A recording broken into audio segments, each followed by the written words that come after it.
Hi folks, thanks for watching my monologue. As you may have heard, there's been a recent run on guns and ammunition. I just wanted to let you know that Guns Etc. is in a 10,200 square foot building which holds a lot of guns. So Guns Etc. is open and has a lot of product. Or you can go to gunsetc.com, that's gunsetc.com. And if you like my monologue, please subscribe to our channel using 960 The Patriot. Welcome back. Happy April 24th, 2020. Continuing our experiment from yesterday, I should like without further comment to read a few things most once counted, or perhaps someday in the near future again will count and consider to be classics. I was thinking a lot about schools and education and recall this haunting line from Ray Bradbury's Fahrenheit 451. Everyone I know is either shouting or dancing around like wild or beating up one another. Do you notice how people hurt each other nowadays? It wasn't always this way. Ray Bradbury tells us through his characters, there was a time not too long ago when people believed in responsibility, he says. Responsibility, great word. If you look to its Latin origins, it means to answer back to a pledge. Spondere, pledge. It's where you get the word sponsor from as well. Someone who is responsible to or for you, based on a pledge. Which immediately makes you think of citizenship and government, doesn't it? As we've spoken of before, Ronald Reagan's favorite word was citizen. Ronald Reagan thought citizenship was an action word, almost a verb, more than a noun, which makes one immediately think of the kind of citizenry he envisioned. He gives us an idea in his farewell address where he spoke of what the shining city on a hill was, that he spoke about all his life. He said, quote, "I've spoken of the shining city all my political life, but I don't know if I've ever quite communicated what I saw when I said it. But in my mind, it was a tall, proud city built on rocks stronger than oceans, wind-swept, God-blessed, and teeming with people of all kinds, living in harmony and peace, a city with free ports that hummed with commerce and creativity," close quote. Sounds like a beautiful place, doesn't it? A dream, walking. That's the thing about beauty. It can take a long time to build, very easy to destroy. Think of great civilizations. Persia comes to mind. Think about the dark veil that has been imposed on that great people and what it is known for now. Puts me in mind of what Rhett Butler said in Gone with the Wind. It's just as easy to make money building up a civilization as it is in tearing one down. But let's get back to duty and citizenship for a moment. We've talked a bit about Aristotle's view of citizenship before. He writes in his book, The Politics, you've heard me quote this before, "The task of citizens is the preservation of the partnership, that is their system of government, preservation of their community. We all have different jobs to be sure, but that is the main end of our work." He compares it to a sailor. Like the sailor, the citizen is a member of a community. Sailors have different functions. For one of them is a rower, another a pilot, a third a lookout man, a fourth is described by some similar term. And while the precise definition of each individual's virtue applies exclusively to him, there is at the same time a common definition applicable to them all, for they have, all of them, a common object, which is safety in navigation. Similarly, one citizen differs from another, but the salvation of the community is the business of them all. But Aristotle also makes an interesting distinction, too, we haven't spoken much about, to think about when the community is failing or falling. And that's the role not just of the citizen as the member of the community, but the individual as an individual, isn't it? Sometimes the individual and the citizen's duties are, in other words, separate. The good man, Aristotle says, is not always the same thing as the good citizen. The good man is the man of perfect virtue. Not every community has that, right? So the question arises as to what a good man does in a time of or in places of a constitution or polity that is not good. Obviously, we know the answer. We founded our country on that very basis, the basis of natural rights and natural law.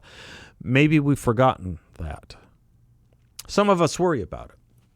But back to the good citizen and good man, because it helps instruct our basis. It helps instruct how we answer the division between the two when there is a division. Theodore Roosevelt gave a hell of a speech in 1910. He gave it in France, but he gave it and he said this, quote, No refinement of life, no delicacy of taste, no material progress, no sordid heaping up riches, no sensuous development of art and literature can in any way compensate for the loss of the great fundamental virtues. And of these great fundamental virtues, the greatest is the race's power to perpetuate the race. Character must show itself in the man's performance, both of the duty he owes himself and of the duty he owes the state. The man's foremost duty is owed to himself and his family, and he can do this duty only by earning money, by providing what is essential to material well-being.